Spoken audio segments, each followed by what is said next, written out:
आप सभी का स्वागत है आज की इस मीटिंग में। आज आप देखेंगे बहुत ही शानदार लीडर हमारे बीच में जुड़े हैं, हमारे सीनियर अपलाइन। जैसा कि कल भी अनाउंसमेंट किया गया था और परसों भी किया गया था, एक ऐसे व्यक्ति जो कि विदेश में इंजीनियर थे, मलेशिया में, और उन्होंने डायरेक्ट सेलिंग के बारे में सुना और उन्होंने देखा कि इंडिया के अंदर डायरेक्ट सेलिंग शुरू हो चुकी है और वहाँ से इंडिया आए और यहाँ पे इस बिजनेस को बिल्ड किया और आज वो बहुत बड़े मुकाम पे हैं। आप समझ सकते हैं, जो व्यक्ति मलेशिया में, यानी एक विदेश के अंदर रहने वाले व्यक्ति, और विदेश को छोड़ के इंडिया में आके अगर नेटवर्किंग मार्केटिंग कर रहे हैं तो खास ही बात है, तभी कर रहे हैं और एक बड़े मुकाम पे हैं आज। उनको इनवाइट करेंगे, लेकिन अभी थोड़ा सा पहले हम देख लेते हैं हमारे साथ कौन कौन जुड़े हुए हैं। हमारे ग्रेट अपलाइन अनिल कुमार जी भी जुड़े हुए हैं। आपका स्वागत है sir. Thank you sir, thank you. और हमारे साथ जुड़े हुए विजय कुमार जी पटना से, सुमित कुमार जी हैं डिगाना से, सरिता जी जुड़े हुए हैं डिगाना से, फतेह सिंह जी गोयल गुजरात से, और चंद्रकला मेहता। इसी प्रकार से सुनील कुमार जी हैं और धूप सिंह जी हैं, ओप्पो के नाम से फ़ोन है। कशिश खुराना जी जुड़े हुए हैं, लैना सिंह जी, दादूलाल जी, दलबीर वर्मा जी और शुभम जी। तो बहुत से साथी हमारे साथ जुड़े हुए हैं। आप सभी का स्वागत है। कुछ मेहमान साथी भी जुड़े हुए हैं, आप सभी का स्वागत है। सभी के नाम लेना शायद संभव नहीं हो पाएगा, इसलिए आप सभी का वेलकम है। और एक बार मैं चाहूँगा कि आप सभी अपने लिए क्लैपिंग करेंगे, ज़बरदस्त तरीके से क्लैपिंग करेंगे सभी अपने लिए।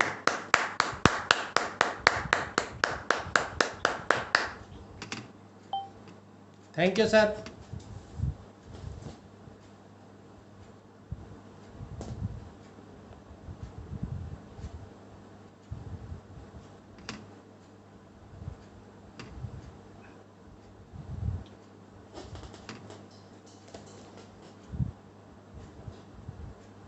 हमारे साथ सुप्रिया जी भी जुड़े हुए हैं।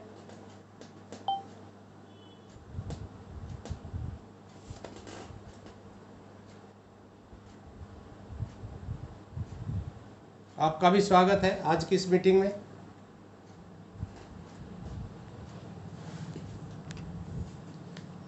अभी ज़्यादा समय ना लेते हुए हम इनवाइट करेंगे ज़बरदस्त क्लैपिंग के साथ हमारे ग्रेट अपलाइन श्रवण सैनी जी। और आप सभी को मैं जैसा कि बता चुका हूं कि एक ऐसे व्यक्ति जो विदेश में थे और इंजीनियर थे। आप समझ सकते हैं, मलेशिया में जो व्यक्ति इंजीनियर हो और उनको पता चला कि डायरेक्ट सेलिंग का भविष्य क्या है, और उन्होंने एक विजन लिया और वहाँ से मलेशिया से इंडिया में आकर के उन्होंने RCM को ज्वाइन किया और इस बिजनेस में बहुत बड़े मुकाम पे हैं। आज हमें उनके दर्शन करने का मौका मिलेगा और उनको सुनने का मौका मिलेगा। तो एक बार सभी की क्लैपिंग के साथ मैं इनवाइट करता हूं हमारे great upline Shravan sir ji को। जी sir. Thank you so much Ganpat ji, बहुत बहुत धन्यवाद। और सभी साथी बिल्कुल नए चेहरे हैं। मैं आप लोगों के साथ पहली बार मुलाकात कर रहा हूं, तो मैं सबसे पहले धन्यवाद करूंगा गणपत जी का, जिन्होंने शानदार और लाजवाब टीम के साथ मुझे मिलवाने का मौका दिया। देखिए, टीम सारी शानदार होती है, लेकिन उसके जो लीडर होते हैं उस पर बहुत कुछ डिपेंड करता है। तो मैं समझता हूँ कि बहुत अनुभवी हैं, टेक्निकल सीवर हैं गणपत जी, और साथ ही साथ यहाँ अनिल पॉल जी हैं, जिन्होंने कई सारे एग्जाम्पल्स क्रिएट किए हैं। तो जब ये मीटिंग आज होनी थी, तो उससे पहले मैं बड़ा एक्साइटेड, क्योंकि इसमें कई सारे स्टेट के लोग जुड़े हुए। हर स्टेट में जाके हम लोगों ने मीटिंग की, सेमिनार किए, लेकिन आज जूम की मीटिंग पे एक ही टीम के कई लोग अलग स्टेट से हैं, तो बात करने में बड़ा मजा आने वाला है। और इसके लिए मैं विशेष धन्यवाद करूंगा सुप्रिया जी का, जिन्होंने ऑनलाइन प्लेटफॉर्म पे जाकर के इतना बड़ा नेटवर्क खड़ा किया, क्योंकि बगैर टेक्नोलॉजी के आप इतना बड़ा नेटवर्क खड़ा नहीं कर सकते। सो यूं कहें कि जो है यहाँ इस टीम के अंदर एक एक व्यक्ति जो है वो अपने आप में धुरंधर है। So I proud of you Ganpat ji, Anil ji और सुप्रिया जी, जिन्होंने अपनी मेहनत के साथ, और यूं कहा जाए जो है ना, जिन दिनों सिस्टम का सपोर्ट बहुत कम था, ऑनलाइन प्लेटफॉर्म पे जाकर के सिखाना, तो ये हर आदमी की बस की बात नहीं है। यू आर वेरी लकी, सारी टीम, एंटायर टीम जो है बहुत भाग्यशाली है जिनको इतने शानदार लीडर मिले हुए हैं। और मेरा सौभाग्य कि आज मुझे आप लोगों से बात करने का मौका मिला, इसके लिए मैं गणपत जी का, अनिल कुमार और सुप्रिया जी का, जिन्होंने टीम तैयार की है, उनका दिल से धन्यवाद करता हूँ इस शानदार टीम से मिलने का मौका दिया मुझे। तो आप सभी लोगों का स्वागत है। जैसे गणपत जी ने कहा, मेरा नाम शर्मन सैनी है, बेसिकली इलेक्ट्रॉनिक इंजीनियर है और एक सामान्य परिवार से बिलोंग करता हूँ। सामान्य परिवार इसलिए कहते हैं क्योंकि सामान्य परिवार से मतलब कि जिस घर में केवल जरूरतें पूरी होती हैं और आप सपने पूरे नहीं कर पाते हैं, तो वो एक सामान्य ही परिवार होता है। फादर साहब गवर्नमेंट जॉब में थे, ऑफिसर थे, वो एडीओ थे, और सारी पढ़ाई लिखाई मेरी अलग अलग जगह पे हुई। पढ़ाई लिखाई करके एक चीज मैंने महसूस की कि जब बड़े होंगे तो खूब सारे पैसे कमाने हैं। पैसे क्यों कमाने हैं? क्योंकि पैसे कमाने के लिए जो है घर में जिस प्रकार की आवश्यकता थी, उस प्रकार की सुविधाएं घर पे नहीं थी। और वैसे एक देखा जाए तो 40 साल पहले सभी चीजों की अभाव था, टेक्नोलॉजी का अभाव था, पैसे का अभाव था और बाकी सभी चीजों का अभाव था। लेकिन एक चीज तय थी कि जब मैं बड़ा होऊंगा, पढ़ाई लिखाई करके पूरी अच्छे पैसे कमाएंगे ताकि घर में हर चीज जो है वो सुविधा अनुसार हो। सो इसी के साथ पढ़ाई लिखाई पूरी की और उसके बाद जो सपना था बाहर जाना था, क्योंकि पैसे सब बाहर बहुत अच्छा कमाते हैं, बाहर गए। उसके आने के बाद फिर जो है जॉब इंडिया में की। लेकिन ये तय था कि 14-15 साल की जॉब के बाद मेरे को ये पता लग गया कि नौकरी में एक आदमी कहाँ तक जा सकता है। और फिर चलते चलते ये इंडस्ट्री मेरे जीवन में आई। डायरेक्ट सेलिंग के बारे में मुझे किसी ने बताया, और जब डायरेक्ट सेलिंग के बारे में मुझे पता लगा तो ये लगता था अगर ऐसा हो जाए तो कमाल हो जाएगा। अगर ऐसा हो जाए तो, जैसे बताते हैं प्लान के अंदर कि आप स्टार्ट करेंगे, लोगों को बताएंगे, लोग जुड़ेंगे, ग्रुप बनेगा, आपको रॉयल्टी आएगी, आपको टेक्निकल आएगा, है ना, ऐसे करके आपको लाख रुपए आएंगे। जब बताते हैं तो बड़ा सुंदर लगता है। और प्रैक्टिकल जब बिजनेस तब होता है जब आप करते हैं उसको। सो ये बिजनेस मेरे को बताया गया और समझ में जैसा शुरू में आता है, आदमी शंकाओं के साथ बिजनेस प्लान देखता है। आपने भी अगर जब कोई ज्वाइन किया होगा, आपने बिजनेस को स्टार्ट किया होगा, तो कुछ शंकाओं के साथ, कुछ डाउट के साथ इस बिजनेस को ज्वाइन किया होगा कि चलो ट्राई करते हैं, देखते हैं, हो सकता है हो जाए। तो ये सब इन्हीं शंकाओं के साथ मैंने भी काम को स्टार्ट किया। क्यों इस बिजनेस में आया, मैं आपको ये बताना चाहूंगा, क्योंकि नौकरी जिस लेवल पे मैं था वहां पे आम आदमी से बेहतर था। देखिए वैसे तो आप यूं कहते हैं कि यहाँ से वहां अच्छा लगता है। अगर आप 1,000 रुपये महीना कमाते हैं, तो 1,000 रुपये कमाते हैं डेली का, तो आपको लगता है अगर मैं 2,000 रुपये डेली कमाने लग जाऊँ ना तो कमाल हो जाएगा, मजा आ जाएगा। फिर आप 2,000 कमाने लग जाते हैं। जब आप 2,000 रुपये डेली कमाते हैं फिर आपको लगता है नहीं यार, अगर 5,000 रुपये महीना कमाने लग जाए ना तो फिर तो मजा आ जाएगा यार। फिर आप मेहनत करते हैं और 5,000 रुपये महीना कमाने लग जाते हैं। 2-4-6 महीने, साल आपको अच्छा लगता है, लेकिन साल के बाद फिर 5 से बोर हो जाते हो, फिर लगता नहीं यार 10,000 रुपये महीना हो। मतलब क्या है कि यहाँ से वहां अच्छा लगता है। जो चीज आपके पास है उसकी कीमत कम है, जो आपके पास नहीं है उसकी कीमत ज्यादा है। तो वो एक बड़ा अच्छा शायद बशीर बदले का एक शेर भी है, ये दुनिया जिसे कहते हैं एक मिट्टी का खिलौना है, जो मिल गया वो मिट्टी है, जो नहीं मिला वो सोना है। जो चीज आपके पास नहीं है उसकी वैल्यू हमेशा आपको ज्यादा लगती है। सो इस बिजनेस को देखा और मेरे को लगा कि यार इसमें अगर ऐसा हो जाए तो जिन चीजों के हम लोग ड्रीम देखते हैं, सपने देखते हैं, वो संभवतः हमें मिल सकती है। और डाउट के साथ बिजनेस को स्टार्ट किया। करने के बाद उन दिनों, क्योंकि मैं 31 मई 2005 की बात कर रहा हूँ, मेरे ख्याल से कुछ बच्चे तो यहाँ पे 18 साल के हुए होंगे आप शायद। तो जब आप पहले भी नहीं हुए थे, उससे पहले मैंने बिजनेस की शुरुआत की थी। हाँ, डायरेक्ट सेलिंग के बारे में मैं एक चीज जानता था कि इसमें अगर आप इसको सीख के करते हैं तो बहुत कुछ हासिल कर सकते हैं। मुझे इसलिए इस बिजनेस में आना अच्छा लगा। मैं क्यों आया था, मेरा कारण ये था कि मेरे बिजनेस के अंदर एक तो क्योंकि मैं प्राइवेट जॉब में था, भले ही सैलरी अच्छी हो लेकिन प्राइवेट जॉब में पेंशन नहीं होती, एक बात। दूसरी बात, सुरक्षा के नाम पे कुछ नहीं होता। और तीसरी बात, आप अपनी मर्जी से छुट्टी नहीं कर सकते, यानी कि एक बॉस आपको होता है जो आपको कंट्रोल करता है। और मेरे को ये लगता है यार जिंदगी है तो फिर आजादी भी होनी चाहिए। आजादी अगर आपके पास नहीं है तो फिर जो है ना जीवन का कोई मतलब नहीं है। मेरी जॉब में केवल एक ही ये दिक्कत थी कि मेरे पास जो है कोई सिक्योरिटी नहीं थी कि अगर मान लीजिए कोई मुझे कुछ हो गया तो मेरे घर वालों को कुछ मिल जाएगा। फिर मुझे लगा कि कुछ करना चाहिए और इस इंडस्ट्री में इसलिए आया था, मेरे को प्लान दिखाते हुए बताया गया था कि आप जो मेहनत करेंगे 2 साल 5 साल 7 साल 10 साल, आपके जाने के बाद आपकी मेहनत बेकार न जाए, इसलिए आपको इस डायरेक्ट सेलिंग में आना चाहिए।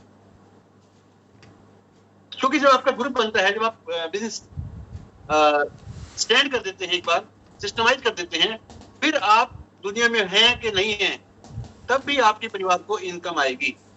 इसी एक बात ने मेरे को बहुत आकर्षित किया कि इसमें एक समय के बाद जो है एक अच्छी इनकम आती है और पहली चीज है जिससे मुझको सुरक्षा मिलेगी। तो मैं मेरे परिवार में सबसे बड़ा भाई हूं। मैं, हम 5 भाइयों में एक बहन है मेरी, और सबसे बड़ा होने के नाते भी मेरा फर्ज बनता है कि क्यों ना कुछ एक्स्ट्रा इनकम की जाए। और इसके अंदर एक खास चीज ये थी कि आपके जाने के बाद भी इनकम आपके परिवार को आएगी। जिस चीज का एक डर रहता है एक आदमी को कि मेरे बाद मेरे बच्चों को क्या होगा, उस चीज ने मुझे बहुत मोटिवेट किया कि मुझे इस काम में आना चाहिए, जिसके चलते मैंने इस बिजनेस को ज्वाइन किया और काम स्टार्ट हुआ। स्टार्ट करने के बाद जैसा कि नए जो लोग होते हैं वो इसके बारे में बहुत कम जानते हैं, और फिर दूसरी बात, हम भी नए थे तो बताने का तरीका भी उतना बेहतर नहीं था, इसलिए हम जब लोगों को बताने जाते तो लोग हमें समझा के भेज देते।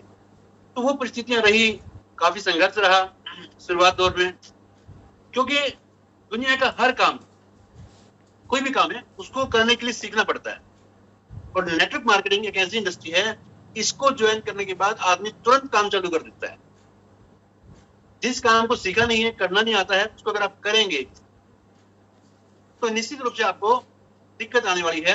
क्यों? क्योंकि जैसे ही थोड़ा सा काम करेंगे, लोगों ने आपको कुछ उल्टा सीधा बोलना है और फिर आपका जवाब नहीं होगा, आप घर बैठ जाएंगे। या बाई चांस कोई ऐसा तुक्का लग भी गया, आपका इन्फ्लुएंस अच्छा है, आप एक्सचेंज लगे हुए हैं, आप जेई हैं, या आप कोई ऑफिसर लगे हुए हैं गवर्नमेंट जॉब में, तो आपके जो सबॉर्डिनेट है उनको जोड़ दोगे आप। प्रभावशाली हैं, लोगों को जोड़ दोगे, जुड़ जाएंगे लोग आपके कहने से, लेकिन वो काम नहीं करेंगे। काम कब करेंगे? जब आप उनको ये सिस्टम समझाएं। तो शुरुआती दौर में इन्फ्लुएंस था, प्रभाव था, लोगों को लगता था कि इंजीनियर है सो काम अच्छा ही करता होगा, चलो जुड़ जाते हैं यार, कभी कभी काम आ जाएगा। ऐसे करके दोस्त रिश्तेदारों को शुरू में जोड़ दिया। लेकिन 4-5-6 महीने के तक मुझे ये समझ में आ गया कि जिन लोगों को मैंने जोड़ा उनमें से एक भी महानुभाव ने काम नहीं किया, एक ने भी नहीं किया। तब मुझे लगा कि यार ये बिजनेस है ना, ऐसे चलने वाला नहीं है। फिर मुझे एक टेप मिली आदरणीय वत्स साहब के द्वारा कि श्रवण जी आप इस टेप को सुनिए और उसके बाद आप विचार कीजिए कि क्या आप सही काम कर रहे हैं। यहाँ में आपको एक मैसेज है इस सिचुएशन में कि जब आपको लगे कि कोई काम आपका नहीं बन रहा है, अपलाइन से संपर्क करें। वो आपको जो किताब या सीडी आपको रिकमेंड करेगा, उसको सुनने के बाद आपको कोई ना कोई रास्ता मिल जाएगा। उस टेप को सुना और सुनने के बाद मुझे लगा कि ये टेप तो पहले सुननी चाहिए थी। और मैं अपनी कहानी को हम लोग फिर किसी दिन बाद में, क्योंकि आज पहली मुलाकात है तो मैं ब्रीफ में कर देता हूँ। बातें चलती रही और ये संघर्ष रहा। एक समय ऐसा आया, बिजनेस काफी अच्छा ग्रो किया। एक कुछ ड्रीम्स मैंने लिखे थे, मेरे को वत्स साहब ने कहा था कि आप है ना कम से कम 20 ड्रीम लिखिए, और मैंने पूरा जोर लगा के शायद 18-19 ड्रीम लिखे होंगे। उसको लिखने के बाद जब काम शुरू किया तो मैं क्या बोलते हैं, ईगल भी गया, रनर भी जो आजकल है, उन दिनों ये लेवल नहीं होते थे।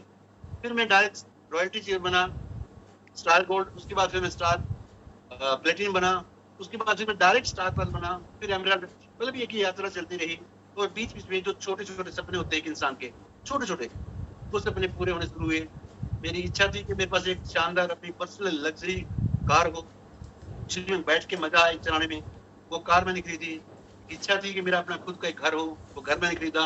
एक इच्छा थी कि प्लॉट हो, प्रॉपर्टी हो। वो जैसे जैसे हम लोग काम करते गए पैसा आता गया और वो सपने पूरे होते गए। तो एक जो डर था दिमाग में कि अगर नहीं रहे दुनिया में तो क्या करेंगे। तो आज पिछले करीब 5-6 साल से मैं उस पैसिव इनकम को एंजॉय कर रहा हूँ कि चाहे वो कोविड था, चाहे मैं आज घर पे हूँ, उसके बावजूद भी घर हर महीने अकाउंट के अंदर जो है वो लाखों रुपए आते हैं। लेकिन बात ये नहीं कि मुझे आज लाखों रुपए आते हैं। बात ये है कि अब स्थिति ये है कि मेरे बाद जो मेरी टीम है क्या उसको लाखों रुपए आते हैं क्या। वत्स साहब से जब बातचीत हुई तो वत्स साहब ने कहा कि जो लोग आपकी बातचीत को सुन के आपकी बातों से मोटिवेट होकर बिजनेस ज्वाइन करते हैं, हो सकता है उनको लगता हो कि यार मैं भी इनकी तरह ही जो ना एक दिन लाखों रुपए कमाऊंगा। लेकिन चैलेंज क्या है कि वो सीख नहीं पाते और कई बार उनको सिखाने वाले लोग भी नहीं पाते। मोटिवेशन बहुत देर काम नहीं करेगा। अब जो मेरा 17 साल का अनुभव है उसमें जो बेस्ट है, यानी कि आपका टाइम वेस्ट ना हो, चीजों को आप बहुत अच्छे से सीख लें और कम समय में आप कामयाब हो। क्योंकि देखिए जब मैंने काम स्टार्ट किया था तो मुझे टेक्निकल सीनियर बनने में 4 साल लगे थे। अगले टेक्निकल सीनियर बनाने में मुझे 3 साल लगे और उसके बाद जब टेक्निकल सीनियर सुनील काकसर जी हुए तो उसमें 2 साल भी नहीं लगे। 2 साल से भी कम समय में वो टेक्निकल हो गए थे। क्यों? क्योंकि जो गलतियां हमने की थी वो गलतियां उनको नहीं करनी थी। तो मैं आपको बता रहा हूँ कि आपकी जो अप्लाई है उनके पास जो अनुभव है वो बेस कीमती है, बहुत कीमती है। जब आपके अप्लाई कुछ बोले तो उस बात को ध्यान से सुने और सुन के लिखें। बेसिक आपको समझ ना आए उस वक्त, लेकिन बाद में उसके बारे में विचार करना, क्योंकि उन्होंने जो बोला होगा वो आपकी नॉलेज, आपकी एज, आपकी एजुकेशन और आपकी फाइनेंशियल स्टेटस और आपकी प्रोफेशन को देख करके आपको गाइड किया होगा। हर व्यक्ति को अलग अलग गाइड किया जाता है, एक कॉमन डायरेक्शन सभी के लिए नहीं होती। मेरे लिए बस आप कुछ अलग डायरेक्शन देते हैं, शायद हो सकता है किसी और के लिए अलग देते हैं। तो यहाँ पे यूथ है काफी सारा, मैं देख रहा हूँ यहाँ पे क्या बोलते हैं, शुभम है, कशिश हैं और लगभग यंग है सारे। और एक नरेंद्र मोदी जी की एक बड़ी शानदार लाइन मुझे याद है, तो वो कहते हैं कि जिधर जवानी चलती है उधर जमाना चलता है, जिधर जवानी चलती है उधर जमाना चलता है। तो ये यूथ जिधर जाएगा, जिधर ये जवानी जाएगी, ये जमाना उधर ही जाने वाला है। सो आप बिल्कुल सही समय पे आपने एंटर किया है, सही समय में आपने शुरुआत की है। लेकिन मेरा एक निवेदन है, मेरी एक रिक्वेस्ट है, इस बिजनेस को शुरू कर दिया है आपने किसी भी कारण से, किसी ने आपको जबरदस्ती ज्वाइन करा दिया है या किसी के प्रभाव में आप ज्वाइन हो गए। क्योंकि 17 साल के अनुभव में मैं आपको बता दूं, मुझे एक भी ऐसा व्यक्ति नहीं मिला जिसने मेरे को ये कहा हो कि सर मैं आरसी बिजनेस ज्वाइन करने के लिए सोमवार को उठा, नहा धो के तैयार हुआ, टाई वाई लगाई, तैयार होकर मैं पिकअप सेंटर गया और जाके मैंने कहा उस पिकअप सेंटर वाले को कि गणपत जी मेरे को आरसी बिजनेस ज्वाइन करा दो। ऐसा मेरे को एक भी व्यक्ति नहीं मिला जो घर से तैयार होकर के उसे ज्वाइन होने के लिए गया हो। सभी लोगों के घर पे कोई ज्वाइन कराने आया होगा, मेरे ख्याल से ऐसा ही होगा। अभी तक ऐसा नहीं मिला है। और जब आपको कोई ज्वाइन कराता है तो 2 चीजें होती हैं, या तो आप उस व्यक्ति के प्रभाव में जुड़ते हैं या तो फिर आप किसी लालच में जुड़ते हैं। क्योंकि शुरुआत में बिजनेस समझ नहीं आता, तो आप किसी भी कारण से अगर जुड़ गए बिजनेस में, किसी भी कारण से अगर आप आ गए, तो इसको प्रोफेशनल तरीके से करने के लिए सीखना शुरू कर दें। कुछ लोग मुझसे पूछते हैं कि सर कितना टाइम लग जाएगा, ये डिपेंड करता है आपके ऊपर। एक व्यक्ति को टेक्निकल से बनने में 4 साल लगे और उसी की टीम में दूसरे व्यक्ति को टेक्निकल से बनने में 1 साल 8 महीने लगे, 2 साल से भी कम समय लगा। ये डिपेंड करता है आपकी आग के अंदर, आपके अंदर कितनी बर्निंग डिजायर है, आप कब तक चाहते हैं वो चीज। एक बार एक महात्मा जी किसी रास्ते से जा रहे थे, उनसे एक बच्चे ने पूछा, एक व्यक्ति ने पूछा कि महाराज यहां से एक जगह का नाम लिया कि फला जो जगह है आश्रम है वो कहाँ पड़ेगा, कितनी दूर है वो, मैं वहां कितनी देर में पहुंच जाऊंगा। वो महात्मा जी वहां बैठे थे, उसने उसके चेहरे को देखा और उसको बोला कि तू चल, तू जा। उसको लगा कि इसको सुनाई नहीं दिया। उसने फिर जो है उस महात्मा से कहा कि महाराज मुझे उस जगह पे जाना है, कितना समय लगेगा। उस महात्मा ने फिर कहा कि तू चल। उसको लगा कि ये पागल है, इसको सुनाई देता, 3-4 बार पूछ लिया है और वो परेशान होके वो चल देता है। जब वो जा रहा होता है, थोड़ी दूर जाता है, थोड़ी दूर जाने के बाद पीछे से वो महात्मा आवाज लगाता है, उसको बोलता है कि तेरे को 2 घंटे लगेंगे, इतने मुझे 2 घंटे लगेंगे वहां पहुंचने में। उस व्यक्ति को हैरानी हुई, वो वापस आया और आकर के उस महात्मा से कहते हैं कि जब मैंने आपसे 4 बार पूछा तब तो मैंने बताया नहीं कि मैं कितनी देर में पहुंचूंगा। तो उस महात्मा का जवाब था कि जब तक तू चलेगा नहीं, तेरी चाल देखे बगैर मैं कैसे बता दूं तो कितनी देर में पहुंचेगा। तो जैसी तेरी चाल होगी उसी हिसाब से टाइम लगेगा ना। तो जो आप काम स्टार्ट कर दिया, अगर आपको लगता है कि टेक्निकल मुझे बनना है 1 साल में, तो वो आपकी चाल, आपका काम वो देख करके ही बता सकते हैं कि आप कितनी देर में टेक्निकल बनेंगे। हाँ, लेकिन एक बात कंफर्म है, अब अगर कोई व्यक्ति ठान ले और अपलाइन की बात को मान ले तो 1 साल में यानी कि 12 महीने में टेक्निकल सीयर बना जा सकता है। क्योंकि सतीश पंडित जी जैसे महान गुरु वो मात्र 6 महीने में टेक्निकल सीयर बन सकते थे, परंतु वो एक्सेप्शनल केस था। आज एक व्यक्ति अगर ठान ले, यहाँ स्क्रीन पे कितने साथी हैं, मेरे ख्याल से लगभग 50 से ऊपर हैं। यहाँ पे जो यूथ है, मैं ये पूरे दावे के साथ कह सकता हूं, अगर वो यूथ ठान ले और अगले 12 महीने इस बिजनेस को दे, पूरे समर्पण के साथ दें, तो कोई कारण नहीं बचता कि आप 12 महीने में टेक्निकल सीयर ना बने। क्योंकि अब समय बदल गया है।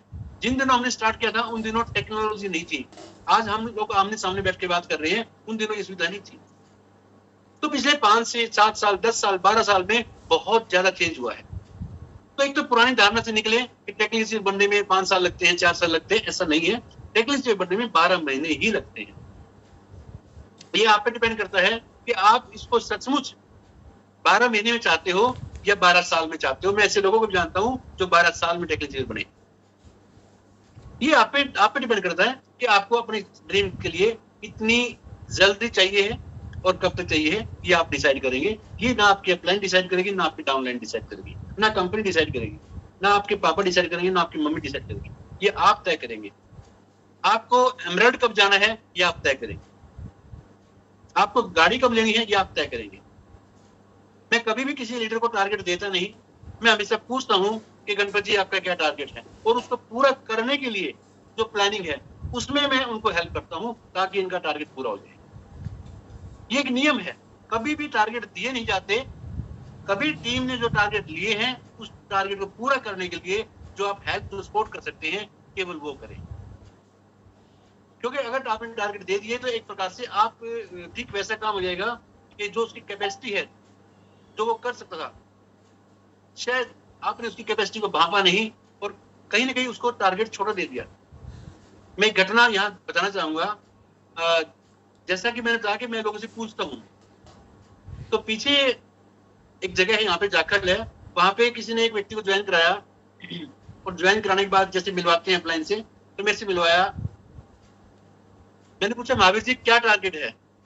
उसने 28 फरवरी को ज्वाइन किया था और शायद 1 मार्च को मेरी उनसे मुलाकात हो रही थी। मैंने पूछा महावीर जी क्या टारगेट है आपका, तो उन्होंने बोला कि सर ऐसा है कि टारगेट तो ऐसा है कि जो पहली पिन है वहीं से शुरू करते हैं। जो पहली पिन है वहीं से शुरू करते हैं।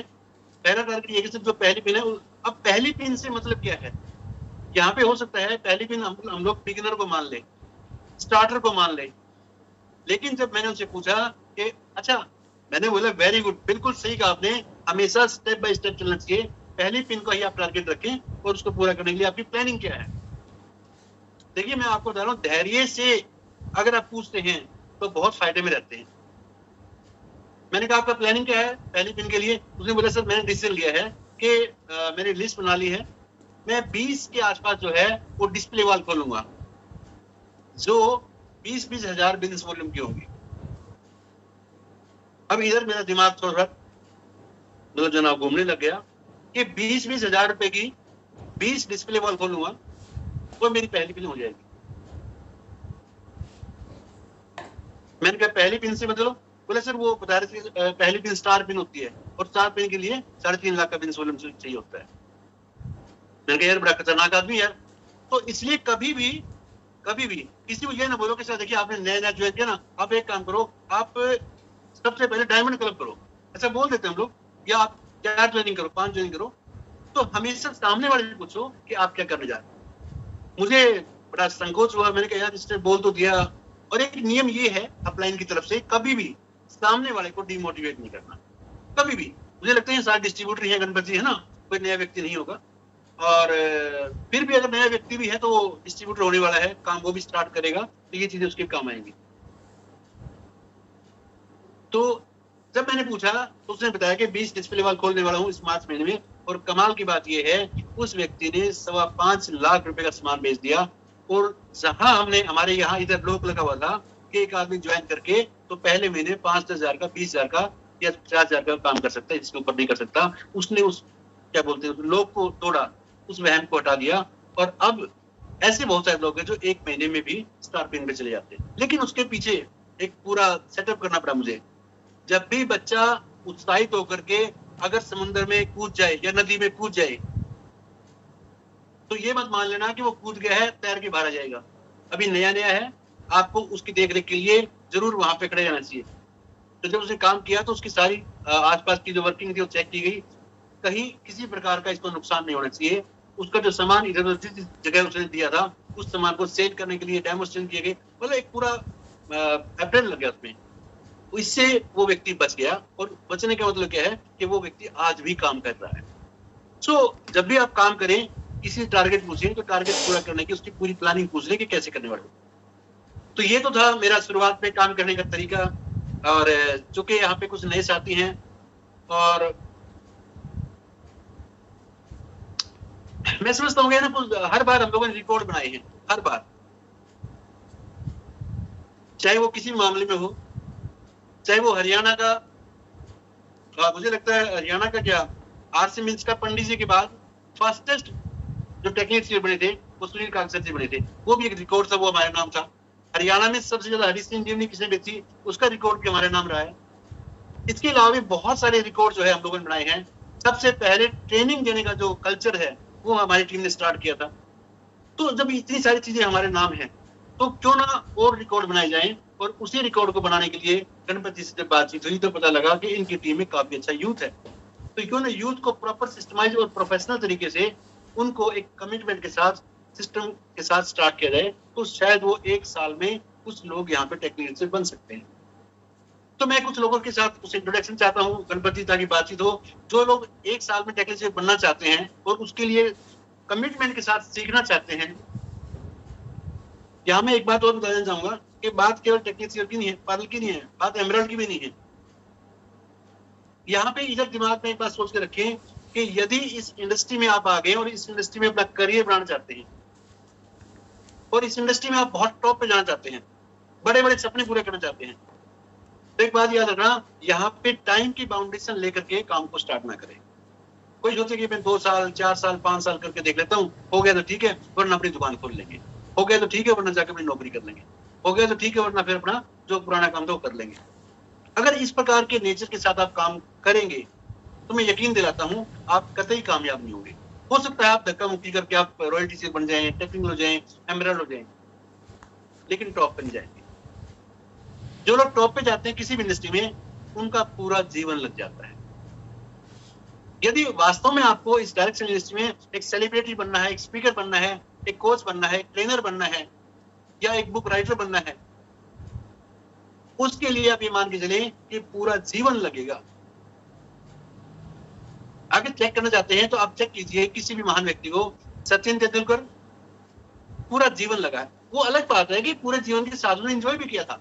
आप 2-3 साल, 4 साल में उस चीज से बाहर आ जाएंगे, लेकिन अगर आपको महान बनना है, इस बिजनेस में करियर बनाना है और लोगों की मदद करनी है, तो निश्चित रूप से आपको पूरा जीवन लगाना पड़ेगा। सुरेंद्र भट्ट साहब पूरा जीवन लगा दिया है, टीसी साहब जी पूरा जीवन लगा दिया है, मुकेश कुमार जी पूरा जीवन लगा दिया। इसके साथ साथ पैसे के कमाने के सोर्सेज बढ़ जाएंगे आपके। 7, 8, 10 तरीके से आपको इनकम आया करेगी। जो पैसा कमाओगे उसको तो आप ये मान लीजिए कि बाई प्रोडक्ट आएगा वो तो। लेकिन पूरे जीवन से मतलब ये है कि सचिन ने पूरा जीवन लगा दिया क्रिकेट में, अमिताभ बच्चन ने पूरा जीवन लगा दिया फिल्म इंडस्ट्री में, सानिया मिर्जा ने पूरी अपना जीवन लगा दिया गेम में, किसी का भी नाम ले लीजिए आप। तो ये इंडस्ट्री है भाई, इस इंडस्ट्री में भी अगर आप सचमुच कुछ बड़ा चाहते हैं, उस एटीट्यूड के साथ शुरू कीजिए। इसलिए नहीं चलो मजे में करके देख लेते हैं, तुक्का लग गया तो ठीक है यार, वरना तो कोई बात नहीं। क्योंकि आप मजे मजे में 10-20 लोगों को जोड़ देंगे, उन 10-20 लोगों में हो सकता है कोई व्यक्ति बहुत अच्छा काम करने का इच्छुक हो और आपकी इस नादानी से उस व्यक्ति का भविष्य खराब हो जाए। ये बहुत जिम्मेदारी का काम है।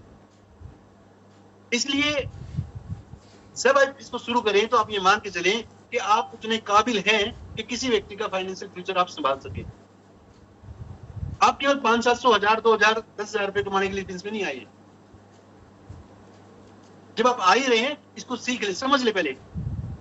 कोई प्रॉब्लम नहीं है, अगर आपको समझ में नहीं आ रही है तो अपनी अपलाइन से बात कर लीजिए कि सर मैं ये करना चाहता हूँ और मेरे पास ये प्लान है। अच्छा, इसका step by step education system क्या है? आरसी में कितने प्रकार की मीटिंग होती है? जब व्यक्ति स्टार्ट करता है तो सबसे पहला स्टेप क्या होना चाहिए? ड्रीम कैसे लेके जाते हैं, लिस्ट कैसे बनाते हैं, किस कैटेगरी के लोगों को पहले लेके आना है, मेरा कम्युनिकेशन स्किल कैसा होना चाहिए, मेरी ड्रेस सेंस कैसी होनी चाहिए, मेरे ड्रीम्स कैसे होने चाहिए, मेरा विजन क्या होना चाहिए, विजन बोर्ड कैसा होना चाहिए, विजन बोर्ड पे क्या लिखा होना चाहिए, अपलाइन से क्या उम्मीद रखते हैं हम लोग। इन सभी चीजों के बारे में पहले क्लियर हो आप। और आज सोशल मीडिया की वजह से भी एक मीटिंग में जाना, राज साहब भी बता रहे थे, बस साहब भी बता रहे थे कि सोशल मीडिया ने लोगों को बहुत ज्यादा डिस्ट्रैक्ट कर दिया है। खासकर यूट्यूब के गुरु जो हैं, यूट्यूब पे आके जो ज्ञान देते हैं, मैं समझ जाता हूँ बहुत सारे लोग बहुत अच्छा भी बोलते हैं, लेकिन 99% फेक होता है। 1% जो है मुश्किल से ठीक ठाक लोग होते हैं। ठीक ठाक से मतलब जिन्होंने सचमुच ऊंचाइयों को छुआ है। तो मैं आपको एक बात बताता हूँ, ये इंडस्ट्री बहुत बढ़िया है, आपका फैसला बहुत बढ़िया है। निश्चित रूप से आप अपने माँ बाप को, अपनी फैमिली को, अपने परिवार को बहुत कुछ देंगे और दुनिया में इससे बढ़िया प्लेटफॉर्म, इससे अच्छा शॉर्टकट कोई नहीं है कि जिसमें बगैर पैसे लगाए आप अपने सपने पूरे कर लें। लेकिन इसको जो है कम से कम 4 से 5 साल जो है गंभीरता के साथ, बाकी सभी चीजों को छोड़ते हुए इसको गंभीरता के साथ करना है। ये मान के करना है कि या तो कामयाब होंगे या फिर दुनिया छोड़ देंगे। उस एटीट्यूड के साथ करें। ये नहीं कि चलो यार नहीं हुआ तो कोई बात नहीं, चाय की दुकान कर लेते हैं यार, है ना। ये नहीं हुआ तो चलो बापू की दुकान है वहां बैठ जाएंगे। ये नहीं हुआ चलो ठीक है यार पर नौकरी कर लेंगे, है ना। क्यों यार ऐसा बार बार परेशान होकर के, ऐसा नहीं। मैं आपको बता दूं, नेटवर्क मार्केटिंग में मुझे याद है जब मैं बेंगलोर में एक प्रोग्राम कर रहा था, बेंगलोर में प्रोग्राम के बाद किसी ने मेरे से पूछा कि सर आप स्टेज पे कहा कि ये 100% सक्सेस प्लान है, 100% लोग इसमें कामयाब हो सकते हैं, फिर ऐसा क्यों है कि आरसी मींस के अंदर करोड़ों लोग जुड़े हुए हैं, फिर भी कुछ लोगों को इनकम आती है। कुछ लोगों से मतलब मेरी इनकम का दायरा देख लीजिए, जिस व्यक्ति को 1 लाख से ऊपर इनकम आती है, मैं उनकी बात कर रहा हूँ। ऐसे कुछ सैकड़ों लोग हैं, हजारों भी नहीं है शायद, जिनको लाखों रुपए आता है।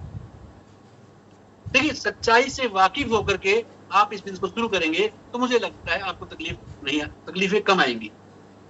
जब एक आदमी अपने यहाँ दिमाग में कुछ एक वो क्या बोलते हैं कल्पना कर लेता है कि यार बस जल्द ही है ना मजे मजे में रॉयल्टी और मजे मजे में टेक्निकल बन जाएंगे और बस लोग काम करेंगे, अपन आराम करेंगे, तो वो जो नजरिया है, आप शुरू से ही नींव सही बने। और अगर सही नींव बनेंगे तो आपके साथ बड़े बड़े लोग काम करेंगे। मुझे याद है मैंने पहली बार एक आईएएस का प्लान दिखाया था डिप्टी कमिश्नर को, जो ऑन ड्यूटी था, उसके ऑफिस में जाकर के। मेरे ख्याल से अगर कुछ लोग यहाँ यूपी से हैं तो उधर आप क्या डीएम बोलते हो, डीएम। तो जब मैंने पहली बार डीएम को प्लान दिखाया उसके ऑफिस में जाकर के, तो मुझे इस बात का एहसास था कि मैं क्या बोलने वाला हूँ। मुझे ये एहसास था कि मैं किन तथ्यों पर बात करने वाला हूँ। तो प्रैक्टिकली जो है ना, जिन चीजों पे आप काम करना चाहते हैं उनकी सही जानकारी के साथ, टूल के साथ काम करें। टूल सामने रखें, एविडेंस रखें, बात शुरू करें।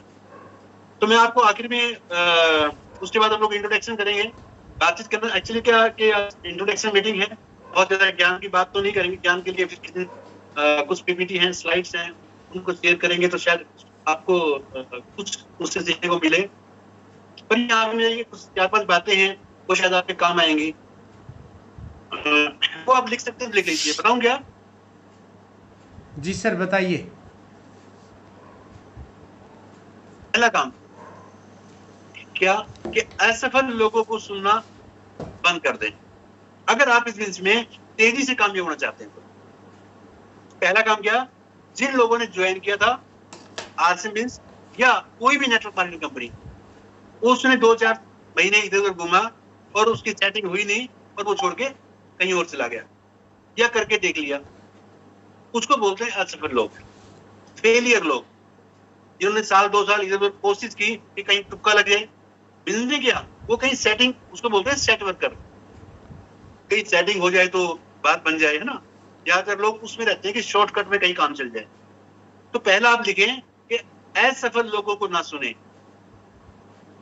जो आपके आसपास के लोग हैं वो आपको कह सकते हैं मैंने करके देख लिया है, एक मेरे चाचा के लड़के ने किया था, एक बुआ के लड़के ने किया था, एक हमारे बाजू वाले ने किया था, उसका स्कूटर भी किया, उसका ट्रैक्टर भी किया, है ना, उसके पास तो कुछ भी नहीं है, तू कहां फंस गया। वो फेलियर लोग होते हैं जो आपको इस प्रकार की सलाह देते हैं। तो उनको ना सुने, कुछ समय के लिए उनसे दूरी बना ले। एक बात आप लिख सकते हैं, असफल लोगों की ना सुने, अपने जो कामयाब सफल लोग हैं, सफल लीडर जो हैं आपके, उनकी बातों को सुने आप और जैसा वो कहते हैं आप वैसा वैसा करते रहे। दूसरी चीज आप लिख सकते हैं कि वेट ना करें। कई बार हम जो किसी को प्लान दिखाते हैं, ज्वाइन कराते हैं, जैसे अभी अगर हम बात करें, किसी को हमने बोला कि यार वहां पे सेमिनार है और चलते हैं, तो जवाब क्या होता है कि यार ऐसा कि मैं ज्वाइन तो कर लूंगा, लेकिन अभी क्या है कि बच्चों के एग्जाम चल रहे हैं, तो एग्जाम हो जाते हैं, फिर मैं स्टार्ट करता हूँ। फिर कुछ समय के बाद बोलेंगे यार अभी सर्दियां बहुत हैं, बस सर्दी चल जाती है, फिर शुरू करता हूँ। बस अभी थोड़ी गर्मी थोड़ी ज्यादा चल रही है, गर्मी खत्म हो जाती है, फिर शुरू करता हूँ। बस बच्चों की शादी हो जाती है, अभी बस होने वाली है, बच्चों की शादी के बाद मैं फ्री हो जाऊंगा, उसके बाद फिर खूब धूमधाम से करेंगे। जो लोग इस प्रकार के हैं जो वेट करते हैं, आप उस कैटेगरी में होने चाहिए। डू नॉट वेट, इंतजार ना करें। जस्ट आपने ज्वाइन कर लिया है तो इसको 1 घंटा 2 घंटा रेगुलर देना शुरू करें। अगर आप में से कोई व्यक्ति ऐसा है जो ऐसी प्रकार की इंतजार में है कि अभी एग्जाम हो जाते हैं, अभी बेटे की शादी हो जाती है, अभी सर्दी ज्यादा, अभी गर्मी ज्यादा है, अगर इस प्रकार का कोई मन में भाव आपके है तो उसको आज तुरंत प्रभाव से त्याग दें और काम को आज ही शुरू कर दें। इसमें 1 घंटा 1.5 घंटा 2 घंटा, 2 घंटे मतलब क्या है कि 1 घंटे में आप 2 प्लान कर सकते हैं और घर पे आने के बाद आधा घंटे की ऑडियो सीडी सुन सकते हैं और 30 मिनट आप किताब पढ़ सकते हैं। केवल इतना ही काम करना शुरू कर दीजिए, ये सबसे बेहतर तरीका है काम शुरू करने का। So do not wait, get it start today. तीसरा अगर आप बात करें तो power of experiment. Some time लोग जो है अपने एक्सपेरिमेंट करते हैं, सिस्टम को फॉलो नहीं करते। उनको लगता है कि नहीं नहीं नहीं, अरे हमारे इधर तो जो है ना पंजाब में तो ऐसे ऐसे करेंगे तो ठीक रहेगा, इधर हमारे यूपी में हमें पता है कैसे ज्वाइन कराते हैं, अरे आप रुकिए साहब मैं जोड़ता हूँ लोगों को। तो कई बार हम अपने एक्सपेरिमेंट करते हैं, अपने तरीके से प्लान दिखाते हैं, अपने तरीके से लोगों को जोड़ते हैं और अपने तरीके से हम लोग मीटिंग करते हैं। तो कभी भी अपने आइडिया को ना शामिल करें। हमेशा जो सिस्टम में लिखा है, देखिए सिस्टम में आप लोग हैं तो आप जरूर गणपति की टीम जो है वो सिस्टमाइज है और यहाँ पे एक हमारा कार्ड होता है, कभी आप लोगों ने जरूर मिला होगा, देखा होगा, मैं हमेशा साथ रखता हूँ। इसको बोलते हैं 6 बेसिक्स 8 कोर स्टेप्स। इस तरफ जाएंगे तो 8 कोर स्टेप्स है, तो ये कार्ड आपके पास होगा।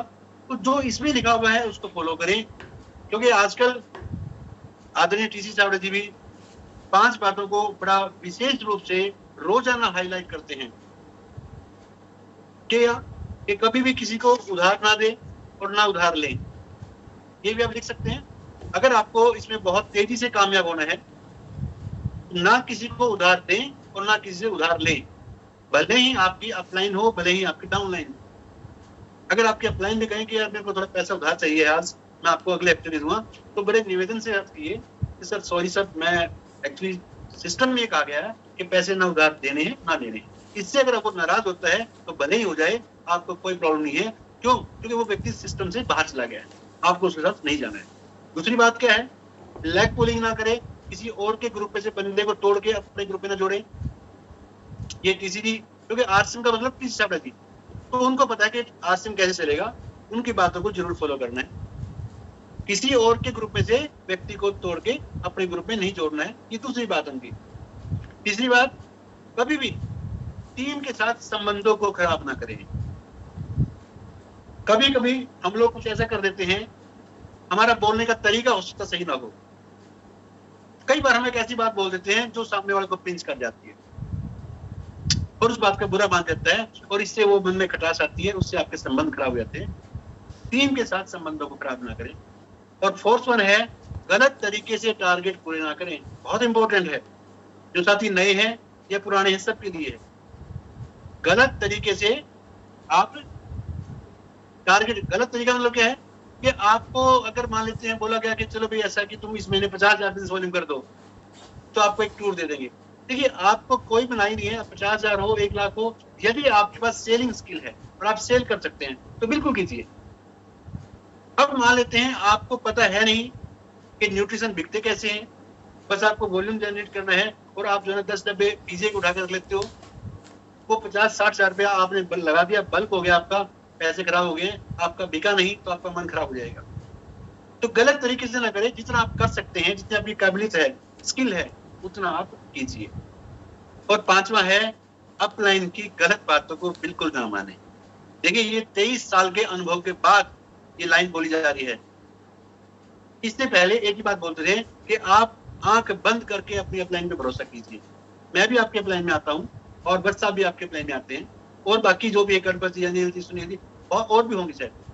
तो जो भी आपके अपलाइन में आते हैं, किसी भी अपलाइन की गलत बातों को नहीं मानना है। अगर कोई बात चेक करनी है सही है गलत है, उसका एक ही तरीका है कि जो कार्ड मैंने आपको दिखाया था, इस कार्ड में देखिए क्या वो बात इस कार्ड से मैच करती है। अगर वो बात इस कार्ड से मैच करती है, उस बात को मानना है, और वो इस कार्ड से मैच नहीं करती है, उस बात को मानने की कतई आवश्यकता नहीं है। तो गलत बातों को, हाँ, सही बातों को जरूर मानना है।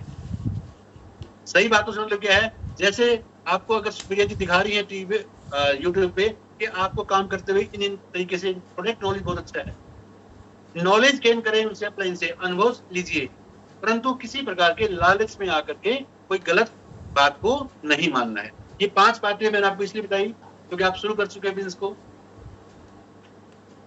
और जैसे मैंने कहा कि अपने एक्सपेरिमेंट ना करें, अपने आइडिया पर काम ना करें, जो सिस्टम कहता है उसको फॉलो कीजिए। एक चौथी चीज एक और काम करें यहाँ पे। कई बार देखा मैंने 17 साल में कि कभी रुक जाते हैं और कभी काम करते हैं, इसको बोलते हैं इंटरमिटेंट। कभी रुक जाना, कभी काम करना। देखिए, भले ही आप धीरे करें तेज करें, पर लगातार करें, क्योंकि जब आप रुक जाते हैं तो एक मैसेज आता है कि उसने काम छोड़ दिया है, और जब ये मैसेज आता है कि उसने छोड़ दिया है, फिर आप दोबारा शुरू करेंगे तो आपकी जो ब्रांड इमेज है वो उस प्रकार की नहीं रहेगी।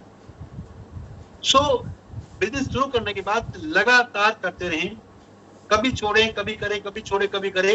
अगर आप ऐसा करेंगे तो थोड़े समय के बाद आपकी ब्रांड इमेज खराब हो जाएगी, लोगों का आप पे भरोसा नहीं रहेगा, यार ये पता नहीं आज शुरू कर दिया कल फिर छोड़ देगा, इसलिए वो आप पे काम नहीं करेंगे। और एक व्यक्ति उस दुकान से सामान लेता है जिस पे उसको विश्वास होता है। ऐसे ही इस इंडस्ट्री में एक डाउनलाइन उसी अपलाइन का काम करता है कि जैसी मर्जी स्थिति हो, मेरी अपलाइन लगातार काम करती है, वो बीच में छोड़ के बैठ नहीं जाती है। तो कभी रुकें कभी काम करें, उससे बाहर रहें, लगातार काम करें। चैलेंज है, अपलाइन से बात करें। एक चीज और यहाँ पे आप नोट कर सकते हैं, बहुत सारे लोगों को ना ये डर रहता है, यार मैं काम तो शुरू करता हूँ, लिख सकते आप डरे ना, अगर लिखना चाहें टाइटल डरे ना। बहुत सारे लोगों को ये डर लगता है, यार मैं काम तो शुरू कर दिया, कहीं फेल हो गया तो, कहीं मेरा नेटवर्क नहीं बना तो, कहीं लोग नहीं जुड़े तो। बस नेगेटिव सेल्फ टॉक, अपने आप से नेगेटिव बातें करना शुरू कर देते हैं। तो जब आप ब्रेन को नेगेटिव मैसेज देते हैं तो बॉडी के जो सेल होते हैं, बॉडी के जो, क्योंकि हमारी जो है 64 ट्रिलियन सेल के साथ ये बॉडी बनी है, और हर सेल के अंदर अपनी एक आत्मा होती है। हर सेल के अंदर 2 चीजें होती हैं, एक जीन्स होता है, एक डीएनए होता है। जब आप इधर नेगेटिव मैसेज देते हैं तो ये दिमाग जो है कोई भी विचार अपने पास नहीं रखता, या तो उसको बाहर फेंक देता है या उसको बॉडी को भेज देता है। जो बाहर फेंक दिया उसका कोई नुकसान नहीं है, जो बॉडी को भेज दिया वो जाके सीधा सेल पे काम करेगा। सेल की जो डीएनए है और सेल की जो जीन्स है वो उनको बार बार नेगेटिव मैसेज देगा, तो आपका नेचर बिहेवियर जो है वो नेगेटिव हो जाएगा। सो कभी भी नेगेटिव सेल्फ टॉक ना करें, और अगर नेगेटिव हो गया बाई चांस किसी का, तो उसको पॉजिटिव करने का आपके अपलाइन के पास तरीका है। वो फिर जब कभी हम लोग ट्रेनिंग करेंगे या लीडरशिप डेवलपमेंट प्रोग्राम करेंगे, तो वो पूरा 1-2 घंटे का सेशन है, फिर किसी दिन उसके बारे में बताऊंगा डिटेल में। सो डरे ना। अगर आपको ये डर है कि यार मैं फेल हो गया तो, अगर सफल नहीं हुआ तो, आप एक मैसेज दें, अगर सफल हो गया तो, अगर मैंने ये काम शुरू किया, अगर ही लगाना है तो, अगर ही लगाना है तो पॉजिटिव लगाइए ना। अगर मैं सफल हो गया तो, अगर मैं गलती से स्टार रूबी बन गया तो क्या होगा? कल्पना कीजिए कि आप गलती से स्टार रूबी बन गए, तो 5 लाख रुपए 7 लाख रुपए महीने की इनकम होगी। उस 5 लाख 7 लाख रुपए से आपके माँ बाप के क्या सपने पूरे होंगे, आपकी बीवी के सपने क्या पूरे होंगे, आपके बच्चों के क्या सपने पूरे होंगे, आपकी लाइफ कैसी होगी अगर आप सफल हो गए तो। पॉजिटिव सेल्फ टॉक करें। अगर मैं कामयाब हो गया तो वो लिखिए, अगर मैं सफल हो गया तो क्या क्या होगा, लिखिए वो, और उसको बार बार पढ़िए। आपके बॉडी के सेल जो है वो इतना चार्ज अप हो जाएंगे, आपको कामयाब होने से कोई नहीं रोक सकता। सो इस चीज का रखें कि कभी भी डरे ना। जब भी कोई डर हो, शंका हो, अपलाइन से बात करें और उनसे पूछें कि सर ये स्थिति है, मुझे क्या करना चाहिए। निश्चित रूप से आपको रास्ता मिलेगा। एक आखिरी में एक चीज और मैं बता दूं, क्योंकि ना 40 मिनट की बातचीत करते हैं और मुझे 45 मिनट होने वाले हैं शायद बातचीत करते हुए, और जूम पे हमेशा आधा घंटे की बातचीत ही लगभग सफिशिएंट रहती है। लेकिन चूंकि आप लीडर हैं, इसलिए हो सकता है कि आपको बातचीत ठीक लग रही होगी। अगर आप इजाजत देंगे तो मैं एक आखिरी वाली बातचीत कर देता हूँ। लास्ट में एक चीज है, शुरू में जब आप काम स्टार्ट करते हैं, जो मैक्सिमम लीडर्स या मैक्सिमम डिस्ट्रीब्यूटर गलती करते हैं, वो गलती आप ना करें। क्या? शुरू के 2, 4, 6 महीने अपने चेक पे ध्यान ना दें, क्योंकि जब आप बिल्स करते हैं तो शुरू में ऐसा हो सकता है कि आपने इसी महीने ज्वाइन किया और बाई चांस जो है ना, गणपत जी ने कहा कि दिल्ली में एक प्रोग्राम है, आपको दिल्ली आना है। अभी ज्वाइन किया है आपने, आपका कोई चेक आया नहीं है, आया है तो 500-700 रुपए का आया है, और आप दिल्ली आएंगे तो आपका खर्चा 1000 रुपये होगा। तो आपका दिमाग ये अंदाजा लगा सकता है कि यार चेक तो आया 500 रुपए का, खर्चा होगा 1000 रुपये। कभी भी शुरुआत के 6 महीने में अपने चेक पे ध्यान ना दें। शुरू में सीखने में ध्यान रखें और डाउन लाइन के चेक पे ध्यान दें। क्या मेरी टीम में जिसने इस महीने ज्वाइन किया उसका कितने रुपए चेक बना? कभी कभी हम ये गलती कर जाते हैं कि जब डाउन लाइन का 68,000 का मान लो बिल्स हो गया है, तो उसको बताते नहीं है कि इसका 2000 हो जाएगा 70 और जुड़ने के बाद, क्योंकि चेक जो है मेरा बढ़ जाएगा। तो शुरू के कुछ दिनों तक अपने चेक पे ध्यान ना दें। मैं पूरी ईमानदारी के साथ आपको एक बात बताना चाहूंगा यहाँ पे, जब मैंने बिजनेस को शुरू किया तो पूरे 12 महीने तक मुझे 8 से मिल से 1 रुपया भी नहीं आया था, और पूरी शिद्दत के साथ, पूरे जुनून के साथ काम करता था मैं, क्योंकि मैं इस बिजनेस को समझता था। मैं जानता था कि पहले एक ग्रुप को बड़ा कर देता हूँ, उसके बाद दूसरे कर लेंगे। इसलिए 13वें महीने में जब मैंने सेकंड लाइफ स्टार्ट की, तब मेरा 540 रुपए का चेक आया, पहला चेक, और मैं बहुत खुश था। आजकल तो लोगों को 4 महीने पैसे नहीं आए, 3 महीने पैसे नहीं आए तो छोड़ देते हैं इसको। जब मेरे उस ग्रुप के अंदर टेक्निकल चीफ तैयार हो गए, एक नहीं दो, तब मैंने सेकंड ग्रुप स्टार्ट किया, और उनसे पहले मैं स्टार पर हो गया। मतलब क्या है? जिसको चलाना आता है वो सिखा सकता है। जिसको चलाना आता है उसको चिंता नहीं है कि उसकी टीम में बड़े बड़े लीडर हो गए हैं, उसका क्या होगा। तो चलाना सीखे इस बिजनेस को। तो आरंभ के 6 महीने अपने चेक पे ध्यान ना दें, अपनी डाउनलाइन के चेक पे ध्यान दें, ताकि उनको पैसा आएगा, वो मोटिवेट होंगे तो वो सीख पाएंगे। तो शुरुआत में अगर आप ऐसा कर पाते हैं तो आपकी टीम आप पे विश्वास करती है, आपकी टीम जो है आपके साथ जुड़ी रहेगी और रिस्पेक्ट रहेगी। और जब आपकी डाउनलाइन आपकी रिस्पेक्ट रहेगी, तभी वो आपसे कुछ सीख पाएगी, क्योंकि जिन पे हम भरोसा करते हैं उन्हीं से हम सीखते हैं, जिनका हम सम्मान करते हैं उन्हीं से हम सीखते हैं। तो आज की जो मीटिंग थी, आज मैं आप लोगों के साथ बातचीत करना चाहता था, लेकिन मेरे को कहा कि सर थोड़ी बात जरूर करना, थोड़ी सी सिस्टम की बात जरूर करना। तो मुझे लगा कि ये बातें आपके काम की हो सकती हैं, शायद ये आपके काम आएंगी। तो यहाँ कुछ साथी जो बाहर से हैं, जो 1 साल में टेक्निकल बनना चाहते हैं, गणपत जी, ऐसे कुछ लोगों से हम लोग बात करना चाहेंगे। मेरी तरफ से इतना ही। अगर सिस्टम की बात करें तो अब थोड़ा इंट्रोडक्शन ले, कौन कौन कहाँ से हैं, और जो 1 साल में टेक्निकल बनना चाहते हैं उनके लिए फिर अपन जो है नेक्स्ट मीटिंग में कुछ डायरेक्शन देंगे। तो प्लीज आप कंटिन्यू कीजिए। जी सर, बिल्कुल, थैंक यू सर, बहुत बढ़िया। और हमारी टीम में बहुत से लोग हैं जो फास्ट गति से काम कर रहे हैं और करेंगे। उससे पहले मैं चाहूँगा कि सर ने बहुत ही बढ़िया तरीके से हमें बातें बताई हैं और मैं देख भी रहा था कि हमारी टीम ने नोट भी किया है। हमारी टीम ने जो जुड़े हुए थे लगभग सभी ने, कुछ लोग थे जो नहीं लिख रहे थे, नहीं तो सभी ने लिखा भी है। तो एक बार सर के लिए हृदय से धन्यवाद करेंगे, क्लैपिंग करेंगे, उसके बाद फिर थैंक यू सो मच, बहुत बहुत धन्यवाद। Thank you sir, thank you. तो अभी सर ने जो सवाल। नमस्कार सर, JR सिंह। नमस्कार JR सिंह।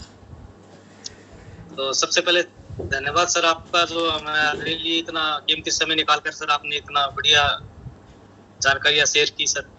और मेरा टारगेट ये रहेगा सर कि नेक्स्ट ईयर में टेक्निकल पे पहुंचूं सर, और इसके लिए मुझे आप सभी का सहयोग और पूरी गाइडलाइंस चाहिए सर।